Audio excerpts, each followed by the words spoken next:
34장 무대에 처음 등장하는 한 젊은 신사에 대한 소개의 성격을 띤 상세한 묘사와 올리브에게 일어나는 새로운 모험을 포함한다. 그것은 그의 감당할 수 없을 만큼 큰 행복이었다. 올리브는 이 뜻밖의 소식에 얼이 빠지고 넋이 나가서 울 수도 말을 할 수도 가만히 있을 수도 없었다. 그는 무슨 일이 일어난 것인지 이해할 능력을 거의 상실했는데 그러다가 조용한 저녁 공기를 쐬며 오랫동안 산책을 한 뒤 한바탕 울음을 터뜨리고 나서야 비로소 정신을 차렸다. 그는 기쁜 변화가 일어났다는 사실과 견디기 힘든 무겁고 극심한 마음의 고통이 순식간에 사라졌다는 사실의 온전한 의미를 그제서야 문득 깨달은 듯했다. 그가 병실을 장식하기 위해 특별히 정성껏 꺾어 모은 꽃다발을 하나로 안고 집으로 돌아갈 때 어둠은 빠르게 밀려오고 있었다. 길을 따라 활기차게 걷는데 뒤에서 맹렬한 속도로 다가오는 마차 소리가 들렸다. 뒤를 돌아보니 사륜형 마차 한 대가 굉장한 속도로 달려오고 있었다. 말들이 질주해 오고 길은 좁았으므로 그는 길가의 출입문에 기대고 선 채 마차가 지나가기를 기다렸다. 마차가 돌진해 지나갈 때 올리버는 하얀 취침용 모자를 쓴 사람을 헐끗 보았는데 너무 짧은 순간이라 누군지 정확히 알아볼 수 없었지만 낯익은 사람 같았다. 그리고 1, 2초가 지났는가 싶은 순간 취침용 모자가 창문 밖으로 불쑥 튀어나오더니 아주 큰 목소리로 마부에게 멈추라고 소리를 질렀다. 마부는 최대한 급히 말고삐를 당겨 마차를 세웠다. 그러자 취침용 모자가 다시 한번 나타나 동일한 목소리로 올리브의 이름을 불렀다. 어이, 올리브군. 목소리의 주인공이 외쳤다. 어떻게 되었나? 로제 양 말이야, 올리브군. 자일스 씨세요? 올리브가 마차 문으로 달려가면서 소리쳤다. 자일스는 무언가 대답을 하기 위해 취침용 모자를 쓴 머리를 다시 불쑥 내밀었는데 그 순간 마차의 다른 쪽 구석에 타고 있던 한 젊은 신사가 그를 갑자기 휙 안으로 끌어당기고는 어떻게 되었냐고 다급하고 간절한 어조로 물었다. 한마디로 말하거라. 신사가 소리쳤자. 좋아졌나 아니면 나빠졌냐? 좋아졌어요. 아주 많이요. 올리브가 황급히 대답했다. 하나님 감사합니다. 신사는 외쳤다. 확실한 거지? 네, 아주 확실해요, 나으리. 올리브가 대답했다. 호전된 지 겨우 몇 시간밖에 안 되었어요. 하지만 위험한 고비는 이제 모두 지나갔다고 로스번 선생님이 말씀하셨어요. 젊은 신사는 더 이상 말을 안 하고 마차 문을 열고 뛰어나오더니 올리브의 팔을 급히 잡고는 한쪽으로 데리고 갔다. 정말 확실한 거지? 너가 뭔가 잘못 알았을 가능성은 없는 거지, 꼬마야? 신사가 떨리는 목소리로 물었다. 거짓말로 날 속여 이루어질 수 없는 희망을 품게 만드는 건 아니지? 절대로 아니에요, 나리. 올리브가 대답했다. 정말이지 절 믿으셔도 돼요. 로스번 선생님께서 분명히 그녀가 앞으로 오랫동안 살아서 우리 모두에게 축복이 되어 줄 거라고 말씀하셨어요. 그렇게 말씀하시는 걸 분명히 들었어요. 올리브는 그토록 큰 행복이 시작되었던 장면을 다시 떠올리면서 눈물을 걸성했고 신사는 고개를 돌린 채 몇 분 동안 말없이 있었다. 올리브는 그가 흐느끼는 소리를 두어 차례 들었다고 생각했다. 하지만 새로 무언가 말을 시작해서 방해하고 싶지 않았기에 그 신사의 기분이 어떤지 충분히 짐작할 수 있었기 때문이다. 꽃다발에 정신이 팔린 척하며 조금 떨어져 가만히 서 있었다. 이러는 동안 내내 자일스 씨는 하얀 취침용 모자를 그대로 쓴 채 바다 마차의 발판에 걸터앉아 두 팔꿈치를 각각 무릎에다 받치고는 하얀 밤전들이 있는 파란색 면 손수건으로 두 눈을 닦아냈다. 이 정직한 사람의 감정이 거짓으로 꾸며낸 것이 아니라는 점은 젊은 신사가 몸을 돌려 말을 걸었을 때 신사를 바라보는 그의 눈이 아주 빨갛게 충혈되어 있었다는 사실을 통해 충분히 증명되었다. 자네는 계속 마차를 타고 어머니 집으로 먼저 가는 게 좋겠네, 자일스. 신사가 말했다. 난 좀 천천히 걸어가면서 어머니를 뵙기 전에 시간을 조금 갖고 싶네. 물론 내가 간다고 말씀드려도 되네. 죄송합니다만 해리도리님. 자일스가 눈물로 얼룩진 얼굴을 마지막으로 한 번 더 손수건으로 닦으며 말했다. 어머님께 전하는 말씀은 마차 기수한테 맡겨주시면 정말 크게 감사하겠습니다. 하인들이 제 이런 모습을 보는 건 좀 적절치 못한 일일 것 같아서요. 만약 그랬다간 전 하녀들한테 더 이상 권위가 서지 않을 겁니다. 글쎄, 해리 메일리는 미소를 지으며 대답했다. 좋을 대로 하게. 자네가 원한다면 기수한테 짐을 싣고 먼저 가게 하고 자네도 우리와 함께 뒤따라가도록 하게. 다만 먼저 그 취침용 모자를 좀 더 적당한 걸로 바꿔 쓸 수 없겠나? 안 그러면 사람들이 우리를 미친 사람으로 오해하겠어. 자일서 씨는 보기 흉한 자신의 차림새를 깨닫고는 취침용 모자를 휙 낚아채듯 벗어서 주머니에 쑤셔 넣었다. 그리고 그 대신 마차에서 근엄하고 점잖은 모양의 모자를 하나 꺼내 머리에 썼다. 그러고 난 다음 기수는 마차를 끌고 떠나갔고 자일스와 메일리 씨와 올리버는 그 뒤를 따라 천천히 걸어갔다. 함께 길을 따라 걸으면서 올리버는 큰 관심과 호기심을 가지고 새로 만난 사람을 이따끔씩 헐거들것 살펴보았다. 나이가 25살 정도 되는 듯 했고 중키에 잘생기고 솔직한 얼굴이었으며 편안하고 호감을 주는 태도를 지닌 사람이었다. 젊고 늙음의 차이가 있음에도 불구하고 그는 노부인과 너무나도 닮아서 조금 전에 노부인을 어머니라고 부르지 않았더라도 올리버는 두 사람의 관계를 그리 어렵지 않게 짐작했을 것이다. 그들이 집에 도착했을 때 메일리 부인은 걱정스러운 얼굴로 아들을 기다리고 있었다. 두 사람의 만남은 양쪽 모두에게 커다란 감격을 동반했다. 어머니, 젊은이가 속삭이는 말로 물었다. 왜 진작 저한테 편지를 쓰지 않으셨어요? 편지를 쓰긴 썼단다. 메일리 부인이 말했다. 하지만 다시 생각해보고는 로스번 씨의 의견을 들을 때까지 기다렸다 보내기로 마음먹었단다. 하지만 젊은이가 말했다. 그랬다가 큰일이라도 났으면 어쩔 뻔했어요. 만약에 로즈가 차마 그 말은 하지 못하겠군요. 만약 로즈의 병이 다른 식으로 끝나기라도 했다면 어머니는 자신을 어떻게 용서하실 수 있었겠어요? 그리고 제가 어떻게 행복이라는 것을 다시 알 수 있었겠어요? 만약 일이 그렇게 잘못되었다면 메일리 부인이 말했다.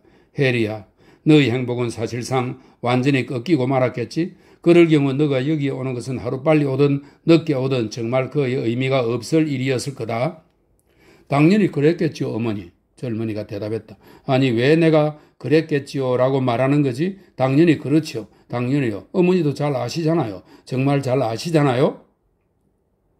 내가 아는 건 그 애가 한 남자가 줄 수 있는 가장 훌륭하고 순수한 사랑을 받을 만하다는 사실이다. 메일리 부인이 말했다. 그 애 같은 성격을 지닌 여자의 헌신과 애정은 보통의 사랑이 아니라 깊고 오래 지속될 사랑으로 보답받아야 한다는 걸 나는 알고 있다. 내가 그렇게 느끼지 않았다면? 그리고 또 그 애가 사랑하는 사람의 변심이 그 애를 비탄에 빠뜨릴 거라고 생각하지 않았다면 난 내 의무를 그토록 수행하기 어려운 것으로 느끼지 않았을 테고 내 마땅한 도리라고 생각하는 행동 방침을 엄밀하게 따르느라 가슴속에서 그토록 많은 갈등을 겪지도 않았을 게다. 너무 매정하세요, 어머니. 해리가 말했다. 어머니는 아직도 제가 자기 마음도 모르고 자기 영혼의 진정한 충동도 알아보지 못하는 철부지라고 생각하시나요? 사랑하는 아들아, 메일리 부인이 그의 어깨에 손을 얹으며 대답했다. 나는 젊은 사람한테는 오래 지속되지 않고 그리 엄격하지 않은 충동들이 많다고 본다. 그중에 어떤 것들은 충족되고 나면 오히려 그만큼 더 덧없이 사라져버리는 것들이지. 그리고 무엇보다도 말이다. 부인은 아들의 얼굴을 빤히 응시하면서 말했다. 열정과 열의가 넘치고 야망이 있는 남자가 집안에 오명이 있는 여자를 아내로 맞는 경우 비록 그것이 그녀의 잘못에서 비롯된 게 아니더라도 무정하고 비루한 사람들은 그녀는 물론이고 그 자식들한테까지 오명을 뒤집어 씌우기 십상이란다. 그리고 그가 세상에서 이룬 성공에 정확히 비례하여 사람들은 그걸로 그를 비난하고 또 그에 대한 조롱거리로 삼으려 들 것이다. 그래서 품성이 아무리 너그럽고 좋다 하더라도 그는 언젠가 젊었을 때 맺은 그 관계를 후회할 수도 있을 것이야. 그러면 아내는 남편의 그런 생각을 알고 고통스러워하게 될 것이다. 어머니, 젊은이가 못 참겠다는 듯이 말했다. 그렇게 행동하는 자는 이기적인 짐승 같은 놈으로 남자라고 불릴 자격도 어머니가 말씀하신 그 여자를 맞을 자격도 없는 놈일 겁니다. 지금은 그렇게 생각하겠지, 해리야. 어머니가 대답했다. 앞으로도 영원히 그렇게 생각할 겁니다. 젊은이가 말했다. 지난 이틀 동안 제가 겪은 정신적 고통은 저로 하여금 어머니께 제 사랑의 열정을 고백하지 않을 수 없게 만드는군요. 어머니도 잘 아시다시피 제 열정은 어제 오늘의 것도 아니고 또 섣불리 가볍게 품은 것도 아닙니다. 저는 로즈에게, 상냥하고 다정한 로즈에게 남자가 여자에게 줄 수 있는 가장 확고한 마음을 주었습니다. 저는 그녀 말고는 인생에 대한 생각도 목적도 희망도 아무것도 없습니다. 어머니께서 제 모든 것이 달린 이 중대한 문제에 반대하신다면 그것은 제 행복과 평화를 뺏어다가 바람에 날려버리시는 것입니다. 어머니, 이 문제에 대해 그리고 저에 대해 다시 잘 생각해 주세요. 어머니께서 그토록 하찮게 여기시는 듯 하지만 제게는 전부인 이 행복을 내박치지 말아주세요. 해리야, 메일리 부인이 말했다. 난 따뜻하고 섬세한 마음을 가진 너희를 너무나 소중히 생각하기 때문에 너희가 상처받지 않도록 하고자 그러는 걸 안다. 하지만 이 문제에 대해서 충분한 이상으로 이야기했으니 이제 그만하자꾸나. 로저의 판단에 맡기도록 해요, 그럼. 해리가 끼어들며 말했다. 어머니의 이런 완고한 의견을 지나치게 주장하셔서 절 완전히 방해하진 않으시겠죠? 그러진 않으마, 메일리 부인이 대답했다. 하지만 난 너가 먼저 잘 생각해서 이미 충분히 잘 생각해 보았어요. 해리가 짜증스레 대답했다. 어머니, 전 여러 해 동안 이 문제를 깊이 생각해 왔어요. 제가 진지한 생각을 할 수 있게 된 이후로 늘 이것에 대해 생각해 왔다고요. 제 감정은 하나도 변함없이 그대로이고 앞으로도 그럴 겁니다. 그러니 왜 제가 제 감정을 털어놓는 걸 고통스럽게 미루어야 합니까? 그래봤자 아무런 이득도 없는데 말이에요. 안 돼요. 전 여길 떠나기 전에 로즈에게 제 심정을 꼭 말하겠습니다. 그렇게 하거라, 메일리 부인이 말했다. 어머니의 태도에는 로즈가 제 말을 냉담하게 받아들일 거라는 어떤 암시 같은 게 깃들어 있는 듯 하군요, 어머니. 젊은이가 말했다.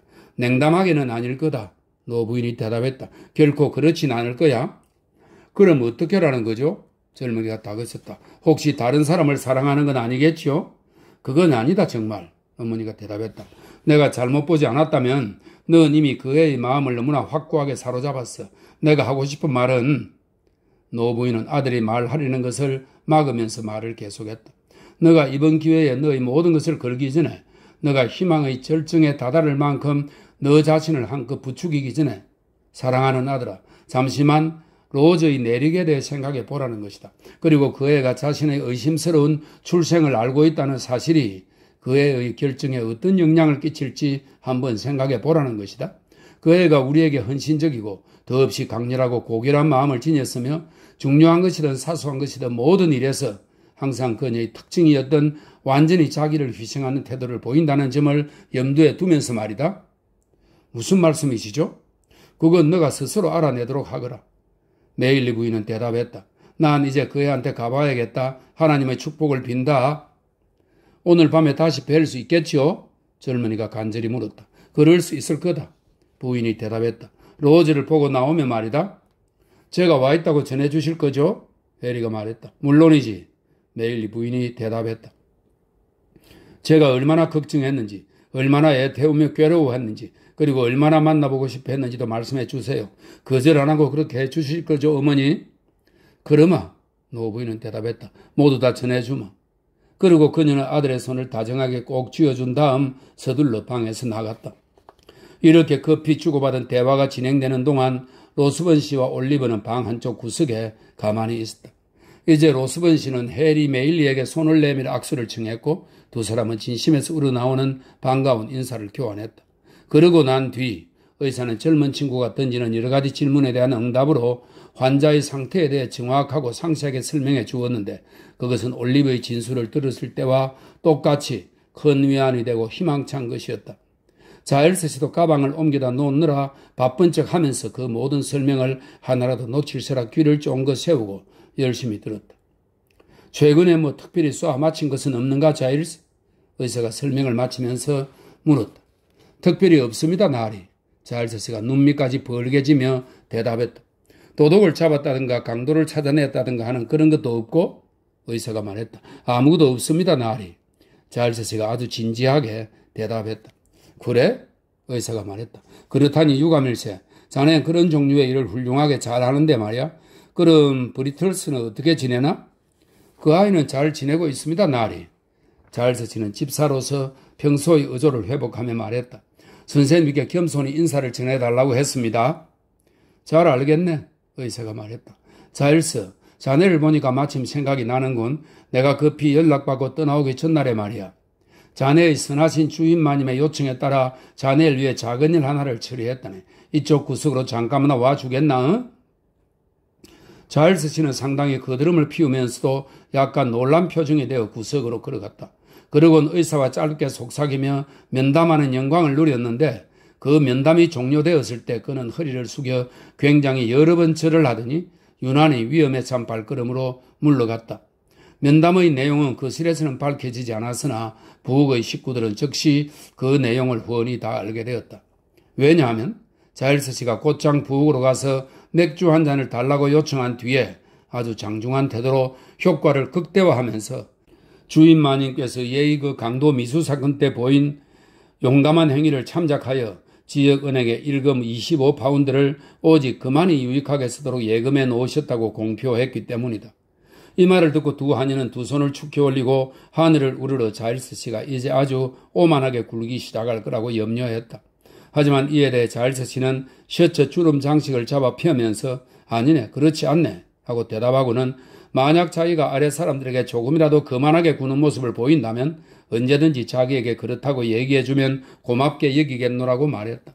그러고 나서 그는 이 못지않게 그의 겸손을 증명하는 다른 많은 이야기를 길게 늘어놓았는데 이것들 역시 부엌 식구들에게 큰 칭찬과 갈채를 받았으며 위대한 사람들의 말이 대개 그렇듯이 무척이나 독창적이고도 요점 있는 내용이었다.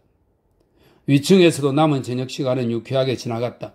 의사는 한껏 기분이 좋았고 해리 메일리 역시 처음엔 무척 피곤하고 수심에 찬 표정이었을 수도 있었지만 곧 이 훌륭한 신사의 명랑한 기분에 영향을 받지 않을 수 없었던 것이다. 의사의 쾌활한 기분은 아주 다양한 재담과 직업적 회고담, 풍성한 가벼운 농담들을 통해 나타났는데 이것들은 올리브가 지금까지 들어본 가장 우스꽝스러운 이야기들로서 그로 하여금 그만큼 한껏 웃어대도록 만들었다. 이에 대해 의사는 만족스러워하는 모습을 역력히 드러내면서 과도할 정도로 자신을 비웃어댔는 바 해리 메일리도 거기에 공감하여 진정으로 함께 웃지 않을 수 없었다. 그렇게 그들은 당시 상황에서 가능한 최대한의 즐거움을 함께 누렸고 밤이 깊으서야 가볍고 감사하는 마음으로 잠자리에 들었다. 최근에 그토록 걱정과 불안을 겪은 그들에게는 그런 마음의 휴식이 몹시 필요했다. 올리브는 다음날 아침 한결 가벼운 마음으로 일어나 지난 여러 날 동안 느꼈던 것보다 훨씬 큰 희망과 즐거움으로 여기저기 돌아다니며 늘 하던 아침 일들을 수행했다. 로즈 양의 새들을 다시금 예전의 자리에 내걸어 노래를 하게 했고 그 아름다움과 향기로 로즈를 기쁘게 할 가장 향기로운 야생화들을 다시금 따모았다. 근심 가득한 그의 슬픈 눈에 지난 여러 날 동안 모든 사물, 아무리 아름다운 것들이라 해도 사물 위에 드러워져 있는 것처럼 보였던 우울함이 이제는 마술처럼 모두 사라지고 없었다. 이슬은 초록빛 나무잎들 위에서 한층 눈부시게 반짝이는 것 같았고 바람은 나무잎 사이를 스치며 더욱 감미로운 음악 소리를 내는 듯 했으며 하늘도 더 파랗고 밝아 보였다. 우리 자신의 마음 상태는 외부 사물들이 우리 눈에 비치는 모습에 이토록 큰 영향을 끼치는 것이다. 자연과 동료 인간을 바라보면 모든 것이 어둡고 우울하다고 소리치는 사람들이 틀린 것은 아니다. 다만 그 음울한 색깔들은 바로 그들 자신의 삐뚤어진 눈과 마음의 반영인 것이다. 진정한 색채는 섬세한 법이며 따라서 좀 더 맑은 시선으로 보아야 한다. 한 가지 주목할 만한 그리고 올리브도 당시 모르지 않았던 점은 바로 그의 아침 나들이가 더 이상 혼자 하는 게 아니었다는 사실이다. 해리 메일리는 꽃다발을 들고 집으로 돌아가는 올리브를 만난 첫날 아침 이후로 갑자기 꽃에 대한 열정에 사로잡히더니 그의 어린 친구를 한참 앞지를 정도로 꽃꽂이에 대단한 신미안을 발휘하기 시작했다. 하지만 올리브는 비록 그 부분에서 좀 뒤처졌을지라도 어디에 가야 가장 아름다운 꽃을 발견할 수 있는지 잘 알았다. 그래야 두 사람은 매일 아침 함께 그 지역을 샅샅이 뒤지고 다녔고 그날 피어난 가장 아름다운 꽃들을 들고 집으로 돌아왔다. 로즈 아가씨의 방 창문은 이제 활짝 열려 있었다. 그녀는 풍요로운 여름 공기가 창문으로 흘러들어와 그 신선함으로 그녀에게 생기를 불어넣어 주는 것을 매우 좋아했기 때문이다. 그 격자창 바로 안쪽에는 언제나 매일 아침 깊은 정성을 다해 만든 특별한 작은 꽃다발 하나가 물병에 꽂혀 있었다. 올리브는 그 작은 꽃병이 정기적으로 다른 꽃들로 채워지긴 하지만 이전의 시든 꽃들이 결코 버려지지 않는다는 것을 알아채지 않을 수 없었다. 그는 또한 의사가 정원에 나올 때마다 어김없이 창가에 그 특별한 자리를 올려다보고 아침 산책을 나가면서 아주 의미심장한 표정으로 고개를 끄덕거리는 것도 알아채지 않을 수 없었다. 올리브가 이런 관찰을 하는 가운데 하루하루가 빠르게 지나갔고 로즈도 빠른 속도로 건강을 회복했다. 로즈 아가씨가 아직 방 안에서만 지내고 그래서 이따금 매일 부인과 짧은 거리를 걷는 것 말고는 저녁 산책 같은 게 전혀 없었지만 올리브가 시간을 한가로이 보낸 것은 아니었다. 그는 두 배나 더 열심히 그 백발 노신사의 가르침을 받는 일에 집중했고 자신의 빠른 진보에 스스로도 놀랄 만큼 전력을 다해 공부에 힘썼다. 그가 전혀 예상치 못한 어떤 일로 인해 크게 놀라고 불안에 떨게 된 것도 바로 이렇게 공부에 전념하고 있을 때였다. 평소 그가 앉아 열심히 책을 읽는 작은 방은 집 뒤쪽의 1층에 있었다. 벽자창에 있는 전형적인 시골 집방이었는데 주변에 무리 지어 자라는 제스민과 인동 등굴이 창턱 너머까지 기어올라와 방 안을 감미로운 향기로 가득 채웠다. 방은 정원을 내다보고 있었고 정원은 작은 쪽문을 통해 자그마한 잔디밭으로 이어졌으며 그 너머는 온통 아름다운 목초지와 숲뿐이었다. 그 방향으로는 가까운 곳에 다른 인가가 없었고 그래서 방에서 바라보이는 풍경은 아주 넓게 펼쳐져 있었다. 어느 아름다운 저녁, 첫 번째 어스름 빛이 땅 위에 막 내리기 시작할 때 올리브는 이 방의 창가에 앉아 독서에 열중하고 있었다. 한동안 그렇게 열심히 책을 읽었는데 날이 유난히 무더운 데다 공부하느라 굉장히 애를 썼던 만큼 그가 차츰차츰 조금씩 잠에 빠져들어간 것은 그게 누구든지 간에 그가 읽던 책의 저자들에 대한 모욕은 전혀 아니었다. 때때로 우리한테 슬그머니 찾아오는 특이한 종류의 잠이 있는데 이 잠에 빠지면 몸은 잠에 사로잡혀 있지만 정신은 주변 사물에 대한 의식을 잃지 않은 채 마음대로 돌아다닌다. 어찌할 수 없게 무거워진 몸, 힘이 빠지고 축 늘어진 상태, 그리고 생각과 동작의 통제가 완전히 불가능한 상황을 우리가 잠이라고 부른다면 이 특이한 잠도 잠이긴 하다. 하지만 이 잠의 경우에 우리는 주변에서 벌어지는 모든 것을 계속 의식하며 그래서 그런 상태에서 꿈이라도 꾸게 되면 사람들의 실제 말소리나 그 순간 실제하는 소리들이 놀라울 정도로 아무 문제 없이 꿈속의 환경과 상응하도록 조정되어 마침내 현실과 상상이 아주 기이하게 뒤섞이고 그 결과 둘을 구분하는 일이 거의 불가능해지고 만다. 하지만 이것이 그런 종류의 잠에 따르는 가장 두드러진 현상은 아니다. 오히려 의심할 여지 없는 한 가지 사실은 비록 잠자는 동안 우리의 촉각과 시각은 죽어 있어도 자면서 우리가 하는 생각들과 우리 눈앞에 벌어지는 꿈속의 장면들이 그저 가만히 존재할 뿐인 외부 대상으로부터 영향을 받는다는, 그것도 아주 실질적으로 영향을 받는다는 점이다. 그리고 이때 그 외부 대상은 우리가 눈을 감을 당시 근처에 없었을 수도 있고 그래서 깨어 있을 때는 근처에 있다는 사실을 전혀 의식하지 못한 것들일 수도 있다. 올리브는 자신이 자기의 작은 방에 있다는 것, 책들이 자기 앞의 책상에 그대로 놓여 있다는 것, 감미로운 공기가 바깥에 있는 굴식물들 사이에서 은은하게 피어오르고 있다는 것을 완벽하게 잘 알고 있었다. 하지만 그러면서도 그는 잠들어 있었다. 갑자기 장면이 바뀌었다. 공기가 꽉 막힌 듯 답답해졌다. 그는 공포로 확 달아오르면서 자신이 유태인의 집에 다시 왔다는 생각에 사로잡혔다. 끔찍한 유태인 영감이 그가 늘 앉던 그 구석에 앉아 손가락으로 올리브를 가리키며 옆에서 얼굴을 돌리고 앉아있는 또 다른 사내에게 속삭이고 있었다. 쉿, 이보게, 조용히. 올리브는 유태인이 말하는 소리를 들었다고 생각했다. 그 애가 맞네, 틀림없네. 자, 그만 가세. 맞다니, 다른 사내가 대답하는 것 같았다. 그럼 내가 애를 잘못 봤을 수도 있다고 생각한 거요? 수많은 악마들이 이 녀석과 아주 똑같은 모습으로 둔갑하고 그 사이에 이놈이 섰다고 해도 이놈한테는 놈을 단박에 가려내게 하는 무언가가 있어. 놈을 2미터나 되는 땅속 깊숙이 묻어놓고 날 데려가 놈의 무덤을 지나가게 해보시오. 아무런 표시가 없어도 난 놈이 거기에 묻혔다는 걸 쉽게 알아낼 수 있을 거요. 말라 죽을 연병할 놈. 난 정말 그럴 수 있을 거요. 사내가 이렇게 말하면서 얼마나 무섭게 정오심을 드러내는 듯 보였던지 올리브는 두려움으로 잠이 깨어 벌떡 일어났다. 하나님 앞서서 그의 심장 한가운데까지 피가 얼어붙게 만들고 그에게서 목소리와 움직일 힘을 모두 빼앗아 가버린 저것은 대체 무엇이라 말이가? 저기 창문에 눈앞 바로 가까이에. 그가 놀라서 펄쩍 물러서기 전까지는 손이 거의 닿을 수 있었을 만큼 아주 가까이에 두 손으로 방 안을 들여다보면서 그리고 바로 그 순간 올리브와 시선을 마주치면서 바로 그 유태인 영감이 서 있는 게 아닌가. 그리고 그 옆에는 여관 마당에서 올리브에게 욕을 퍼부었던 바로 그 남자가 분노 때문인지 공포 때문인지 아니면 둘 다인지 얼굴이 하얗게 질린 채 잔뜩 찌푸린 험악한 표정으로 서 있는 게 아닌가. 그것은 그저 한순간 헐끗 섬광이 번쩍이듯 눈앞을 스친 것에 불과했다. 다음 순간 그들은 사라져버렸다. 그러나 그들은 올리브를 알아보았고 올리브도 그들을 알아보았다. 그리고 그들의 표정은 마치 돌에 깊이 새겨져 올리브가 태어날 때부터 눈앞에 놓여 있었던 것처럼 그의 기억에 확고하게 각인되었다. 한순간 그는 몸이 얼어붙은 채 서 있었다. 그러다가 창문을 통해 정문으로 뛰어내리며 큰 소리로 도움을 청했다. 35장 올리브가 겪은 모험의 불만족스러운 결과와 해리 메일리와 로저 사이에 오간 모종의 중요한 대화를 포함한다. 올리브의 비명소리를 듣고 집안 사람들이 소리가 나는 곳으로 급히 달려갔을 때 올리브는 창백하고 흥분한 얼굴로 집 뒤의 초원 쪽을 가리키며 간신히 나오는 목소리로 안간힘을 쓰며 말했다. 유태인요, 유태인. 자일스 씨는 무슨 말인지 이해하지 못해 어쩔 줄을 몰라 했으나 좀 더 이해력이 빠르고 또 어머니한테서 올리브의 내력을 들은 해리 메일리는 즉시 그 의미를 알아차렸다.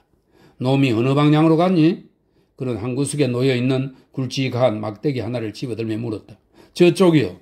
올리브는 유태인이 달아난 방향을 가리키며 대답했다. 저쪽으로 순식간에 사라졌어요. 그러면 도랑에 숨었겠군? 해리가 말했다. 따라오너라. 최대한 내 뒤에 바짝 붙어 있거라. 그렇게 말하면서 그는 생나무 울타리를 벌쩍 뛰어넘어 쏜살같이 달려가는데 다른 사람들이 뒤에 바짝 붙어 따라가기가 지극히 힘들 만큼 빠른 속도였다. 자일스는 나름대로 최대한 열심히 뒤따라갔다. 올리브도 뒤를 따랐다. 1, 2분쯤 후에는 산책 나갔다가 막 돌아온 로스번 씨도 그들의 뒤를 따라 생나무 울타리를 뛰어넘었다. 그러다가 그는 굴러 넘어지고 말았지만 생각보다 훨씬 민첩하게 몸을 다시 이렇게 세우고는 제법 무시 못할 속도로 다른 사람들과 같은 방향으로 쫓아갔다. 그러면서 내내 대체 무슨 일이냐고 아주 엄청나게 큰 목소리로 고함을 쳐댔다. 그들은 모두 계속 달렸고 한 번도 숨을 돌리기 위해 멈추지 않았다. 마침내 올리브가 가리킨 들판의 꺾어진 모퉁이로 접어들어 선두에 선 해리가 달리기를 멈추고 인근의 도랑과 생나무 울타리를 샅샅이 뒤지기 시작했다. 그제야 나머지 일행은 그를 따라잡을 여유가 생겼고 올리브도 로스번 씨에게 그토록 격렬한 추격을 벌이게 된 상황을 설명할 수 있었다. 수색은 아무 소득이 없었다. 최근에 생긴 발자국 같은 것조차 보이지 않았다.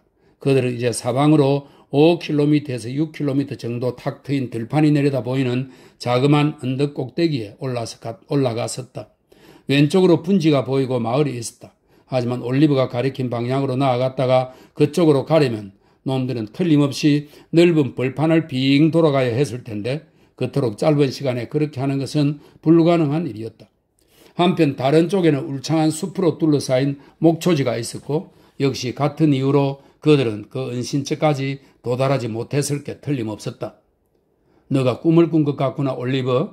해리 메일리가 말했다. 아니에요. 정말로 아니에요.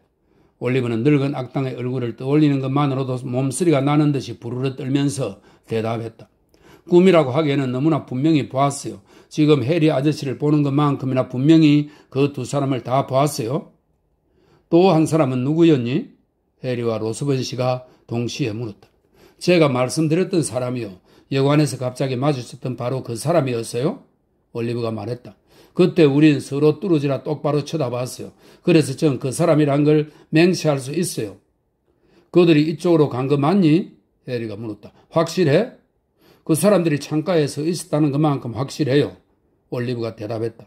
그러면서 저 아래 시골집 정원과 목초지 사이에 있는 생나무 울타리를 가리켜 보였다.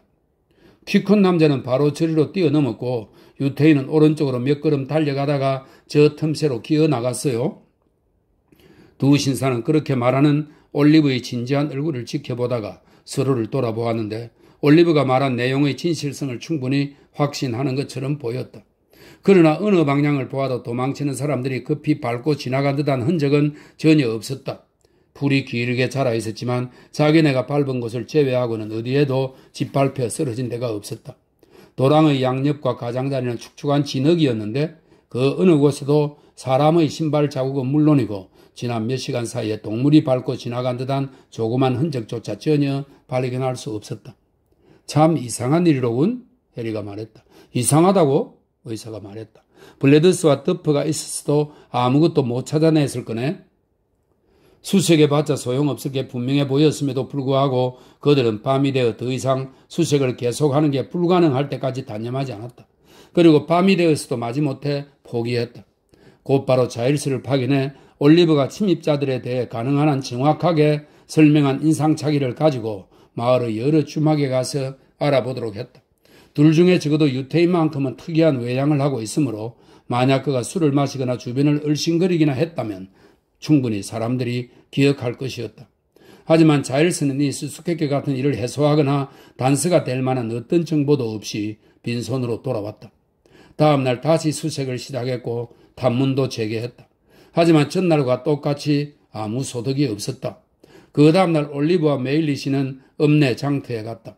혹시 거기 가면 그들을 발견하거나 무슨 이야기를 듣지 않을까 하는 희망에서였는데 이번에도 아무 수확이 없는 헛수고였다. 며칠 후 뒷받침하는 새로운 내용이 더 이상 없어 사람들의 놀라움이 저절로 사라져버린 대부분의 사건들이 그렇듯이 이 사건도 잊히기 시작했다. 그러는 사이 로즈는 빠르게 회복되고 있었다. 그녀는 방에서 나와 밖으로 나갈 수 있게 되었으며 가족들과도 다시금 어울림으로써 모두의 가슴에 큰 기쁨을 안겨주었다. 그러나 비록 이 행복한 변화가 가족 모임에 확연히 영향을 끼쳤지만 그리고 시골집에 다시금 명랑한 목소리와 즐거운 웃음소리가 들렸지만 전에 없던 어떤 거북함이 때때로 몇몇 식구들에게 심지어 로즈 자신에게조차 나타나곤 했고 올리브는 이것을 눈치채지 않을 수 없었다. 메일리 부인과 그 아들이 방 안에서 오랫동안 심각한 대화를 나누는 일이 자주 있었고 로즈가 얼굴에 눈물 자국을 보이며 나타난 적도 한두 번이 아니었다. 이런 증상들은 로스번 씨가 첫 씨로 돌아갈 날을 정하고 난 뒤에 더욱 빈번해졌다. 젊은 아가씨와 누군가 다른 사람의 평화에 영향을 끼치는 어떤 일이 진행되고 있는 것이 분명해 보였다. 마침내 어느 날 아침 로즈가 아침 식사를 하는 거실에 혼자 있을 때 해리 메일리가 들어왔다. 그리고 약간 머뭇거리다가 잠깐 이야기를 나눠도 되겠냐며 그녀에게 허락을 구했다. 잠깐, 아주 잠깐이면 될 거야, 로즈. 젊은이는 의자를 그녀 쪽으로 끌어당기며 말했다. 내가 지금 하려는 말은 로즈 너도 이미 마음속으로 잘 알고 있을 거야. 내 가슴 속 가장 소중한 희망은 너한테 다 알려져 있어. 비록 내 입으로 너한테 직접 이야기한 적은 없지만 말이야.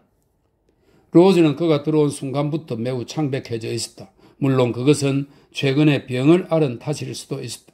그녀는 고개만 한번 살짝 숙여 보이더니 근처에 있는 화초를 굽어보면서 그가 말을 계속하기를 조용히 기다렸다. 난 벌써 여기를 떠났어야 했어. 해리가 말했다. 맞아요. 정말로. 로즈가 대답했다. 이렇게 말하는 걸 용서하세요. 하지만 전 당신이 그랬더라면 하는 마음이에요. 내가 여기 온 이유는 젊은이는 말했다. 무엇보다도 끔찍하고 고통스러운 걱정, 내 인생의 모든 소원과 희망을 걸고 있는 단 하나뿐인 소중한 사람을 잃을지도 모른다는 두려움 때문이었어. 넌 죽어가고 있었어. 이 세상과 하늘나라 사이를 오락가락하면서 말이야. 젊고 아름답고 선한 사람들이 병마에 사로잡히면 그들의 순수한 영혼은 영원한 안식이 있는 찬란한 고향으로 자기도 모르게 끌리게 된다는 것을 우리는 알아. 또한 하나님 자비를 베푸소서. 우리 인간 중에서 가장 훌륭하고 가장 아름다운 사람들이 너무나 자주 한창 피어나다가 그만 시들어버리고 만다는 것도 잘 알아. 젊은이가 이렇게 말하는 동안 상냥한 아가씨의 눈에 눈물이 고였다. 그러다가 그녀가 굽어보는 꽃 위로 눈물이 한 방울 떨어져 꽃봉오리 속에서 눈부시게 반짝이며 꽃을 더욱 아름답게 만들었는데 그것은 마치 밖으로 흘러나온 그녀의 깨끗하고 젊은 마음이 자연의 가장 사랑스러운 것들과 서로 동질체임을 자연스럽게 주장하는 것 같았다. 한 인간이 젊은이가 열정적으로 말을 이어나갔다. 하나님의 소중한 천사처럼 아름답고 순수한 한 인간이 생과 사의 기로에서 떨고 있었어. 그녀의 본성에 합당한 그 먼 세상이 눈앞에 절반쯤 펼쳐졌을 때 그녀가 슬픔과 재난 가득한 이 세상으로 다시 돌아오리라고 그 누가 기대할 수 있었겠어? 로즈, 너가 하늘에서 온 빛이 땅 위에 들이오는 부드러운 그림자처럼 사라져버리고 있음을 아는 것. 이승에 머무르는 이들을 위해 하나님께서 널 살려주시리라는 희망이 없는 것. 왜 널 꼭 살려주셔야 하는지 그 이유를 거의 대지 못하는 것. 너가 그렇게도 많은 뛰어난 사람들이 어리거나 젊었을 때 일찌감치 날아간 그 찬란한 세계에 속한다고 느끼는 것. 하지만 그렇게 가뜩 위안을 삼으면서도 사랑하는 사람들에게 늘 되돌려 주십사고 기도하는 것. 이 모든 것들은 정말 견디기 힘든 큰 괴로움이었어. 이런 생각들이 밤낮으로 날 사로잡았고 그 생각들과 함께 얼마나 온 마음을 다해 내가 널 사랑하는지 모른 채 너가 죽어버리면 어떻게 하나 하는 두려움과 걱정과 이기적인 후회들이 폭포처럼 걷잡을 수 없게 밀려와 내 이성과 분별력을 거의 마비시키다시피 했어. 너는 다시 살아났어. 하루하루, 아니 거의 시시각각으로 너의 건강의 수액이 다시 방울방울 흘러나왔고 그것은 너의 몸 안에서 거의 고갈된 채 힘없이 돌던 가느다란 생명의 물줄기와 합쳐져 그 물줄기를 다시 높이 힘차게 흐르는 강물로 부풀어 오르게 했지. 나는 너가 거의 죽음 직전까지 갔다가 생명으로 되돌아오는 것을 나 못지않게 간절함과 깊은 애정으로 애태우며 눈물 흘렸던 다른 식구들과 함께 지켜봤어. 그런데 내가 일찍 떠나서 이런 기회를 놓치는 편이 나았을 거라고 말하다니. 그러지 마. 이 경험은 내 가슴을 모든 인간을 향해 부드러워지게 만들었으니 말이야. 내 뜻은 그게 아니었어요. 로즈가 눈물을 흘리며 말했다. 난 그저 당신이 여기를 떠나서 높고 고상한 목표, 당신에게 잘 어울리는 삶의 목표를 추구하는 일로 다시 돌아갔더라면 하는 마음일 뿐이에요. 너가 가진 그 같은 마음을 얻기 위해 노력하는 일보다 나한테 더 가치 있는 추구는 없어. 아마 이 세상에 존재하는 가장 고상한 사람한테도 그보다 더 가치 있는 추구는 없을 거야. 젊은이가 그녀의 손을 잡으며 말했다. 로즈, 내 사랑하는 로즈, 만약에 한 남자가 진실하고 정직하고 열렬한 사랑을 품을 수 있다면 너에 대한 내 사랑이야말로 바로 그런 사랑이야. 부디 내가 널 아내로 얻기 위해 노력해도 좋다고 말해줘. 여러 해 동안 난 늘 사랑해왔어. 세상에서 명성을 얻은 뒤 자랑스럽게 집으로 돌아와 그 모든 게 오로지 너와 함께 나누기 위해서 추구된 것이라고 말할 수 있기를 희망하면서 말이야. 난 백일몽을 꾸며 생각하곤 했지. 그 행복한 순간이 오면 소년 시절에 내가 했던 그 말없는 많은 애정의 표시들을 너한테 상기시키면서 서로 다짐했던 무언의 옛 약속을 실현하는 행위로서 어떻게 너에게 청문할 것인지를 말이야. 난 아직 그런 성공의 순간에 도달하지 못했어.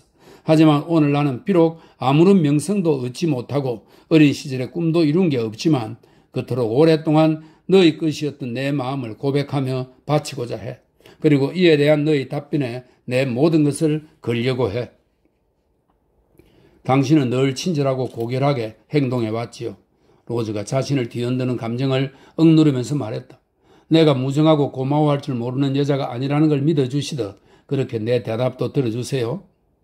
너의 대답은 내가 늘 아내로 맡기 위해 노력해도 된다는 것, 그거겠지? 그렇지, 사랑하는 로즈. 내 대답은, 로즈가 대답했다. 당신이 나를 잊으려고 노력해야 한다는 거예요. 물론 깊은 우정을 나누는 오랜 친구로서가 아니라. 왜냐하면 그러면 난 깊은 상처를 받을 테니까요. 사랑의 대상으로서 나를 잊으라는 거예요. 세상을 살펴보세요. 당신이 자랑스럽게 마음을 사로잡을 수 있는 여자들이 얼마나 많이 있는지 생각해 보세요. 나한테 무언가 다른 열정을 털어놓으세요. 물론 그러고 싶다면 말이에요. 그럼 내가 얼마든지 가장 진실되고 따뜻하고 충실한 친구가 되어드릴게요. 잠시 침묵이 흘렀다. 그러는 동안 한 손으로 얼굴을 가리고 있던 로즈는 터져나오는 눈물을 참지 않고 마음껏 쏟았다. 해리는 여전히 그녀의 다른 손을 잡고 있었다. 그 이유가 뭐지, 로즈?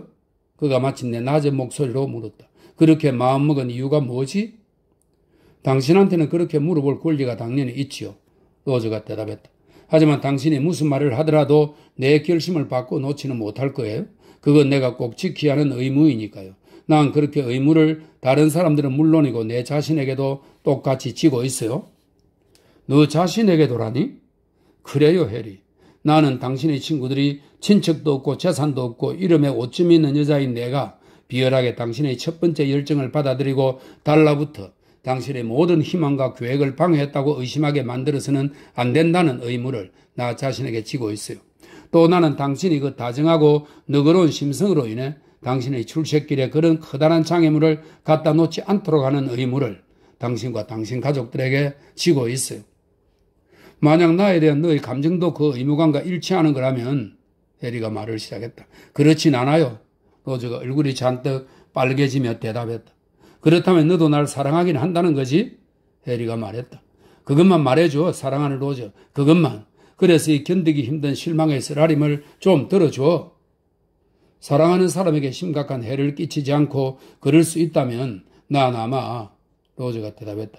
내 고백을 전혀 다르게 받아들일 수도 있었을 것이다. 이 말이지? 해리가 말했다. 적어도 그것만은 나한테 숨기지 말아줘, 로저. 그래요. 그랬을 거예요.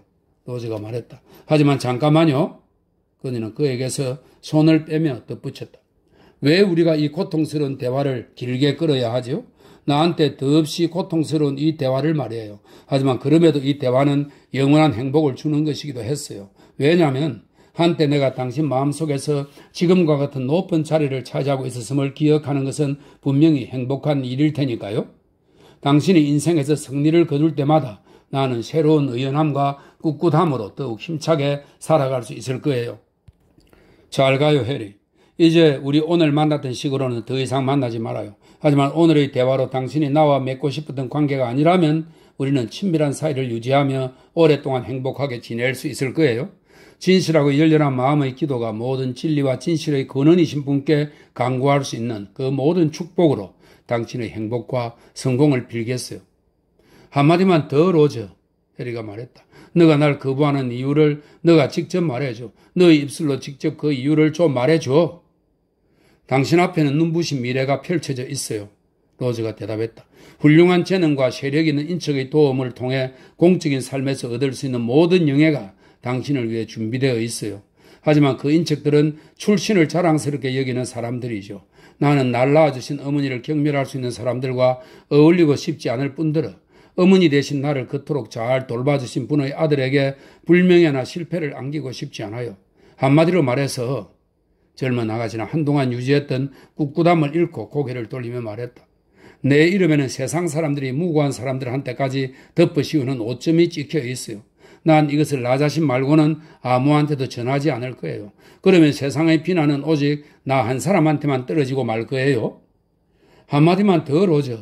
내 진정 사랑하는 로저. 한마디만 더. 해리가 몸으로 그녀를 가로막으며 외쳤다.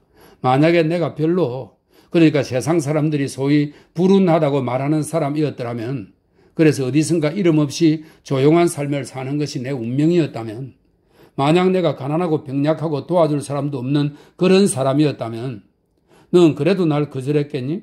다시 말해 너의 그 망설임은 바로 내가 출세하여 부귀와 영화를 얻을 가능성 때문인 거지? 무리하게 대답을 요구하지 마세요. 로저가 대답했다. 그런 상황은 존재하지 않아요. 그리고 앞으로도 일어나지 않을 거예요. 그런 질문으로 답을 강요하는 건 부당하고 너무한 처사예요. 만약 너의 대답이 내가 감히 추측하며 희망하는 것과 같다면, 해리가 반박하듯이 대답했다. 그것은 내 외로운 길에 한 줄기 행복의 빛을 던져 내 앞길을 밝혀줄 거야. 몇 마디 간단하게 대답하는 것으로 세상 무엇보다도 널 더 사랑하는 사람에게 그렇게 큰 도움을 준다면 그건 가치 있는 일이 아니니? 오, 로저, 내 열렬하고 변치 않는 사랑의 이름으로, 그리고 내가 널 위해 겪은 모든 고통과 너가 앞날이 내 운명으로 정해놓은 모든 고통의 이름으로 부탁하는데 제발 이 질문 하나만은 대답해 줘. 그렇다면 대답해 드릴게요. 로저가 말했다. 만약 당신의 운명이 달리 정해진 것이었다면, 만약 당신의 처지가 나보다 그렇게 월등히 나은 것이 아니라 아주 조금만 나았다면, 만약 내가 평화롭고 한적한 어느 시골에서 당신에게 도움과 위안을 주는 존재가 될 수 있었다면, 그래서 야망 있고 훌륭한 사람들 가운데서 당신의 오점과 흠이 되지 않을 수 있었다면 나는 이런 시련을 겪지 않았을 거예요. 나는 물론 지금 모든 점에서 행복하게, 아니 아주 행복하게 살고 있어요. 하지만 만약 그랬더라면 해리, 고백하건대 난 지금보다 더 행복했을 거예요. 이렇게 고백하는 동안 로저의 마음에는 오래전 소녀 시절에 소중히 간직했던 옛 희망들이 분주히 떠올라 파도처럼 밀려왔다. 하지만 시들어버린 옛 희망들이 다시 떠오를 때 늘 그러듯이 그 기억들은 눈물을 동반했고, 그렇게 하여 흘린 눈물은 그녀의 마음을 풀어주었다. 이렇게 약해지는 걸 어쩔 수가 없군요. 하지만 내 결심은 더 굳어질 뿐이에요. 로저가 손을 내밀면서 말했다. 이제 정말 그만 작별해요. 한 가지만 약속해줘. 해리가 말했다. 이 문제에 대해서 한 번만 더, 딱 한 번만 더. 아마 1년 내로 그보다 더 빠를 수도 있겠지만 너와 다시 이야기하는 걸 허락해줘. 마지막으로 말이야. 내 올바른 결심을 바꾸도록 강요하기 위해서라면 안 돼요. 로저가 슬픈 미소를 지으며 대답했다. 그건 소용없을 테니까요. 아니야, 해리가 말했다. 오히려 네가 원하는 대로 그것을 반복해서 말하는 것을 듣기 위해서라고 할 수 있어. 마지막으로 말이야. 난 내가 소유한 지위와 행운을 그게 뭐가 됐든 전부 다 너의 발밑에 펼쳐놓고 보여줄 거야. 그리고 만약 너가 여전히 현재와 같은 결심을 고수한다면 난 더 이상 말로든 행동으로든 그것을 바꾸려고 하지 않겠어. 그렇다면 그렇게 하세요. 로저가 대답했다. 그저 한 번 더 아픔을 겪는데 지나지 않을 테고 또 그때쯤이면 좀 더 잘 견뎌낼 수 있을 거예요. 그녀는 다시 손을 내밀었다. 하지만 해리는 그녀를 가슴에 끌어당겨 안고 아름다운 이마에 세차게 입을 꼭 맞춘 다음 서둘러 방에서 나갔다.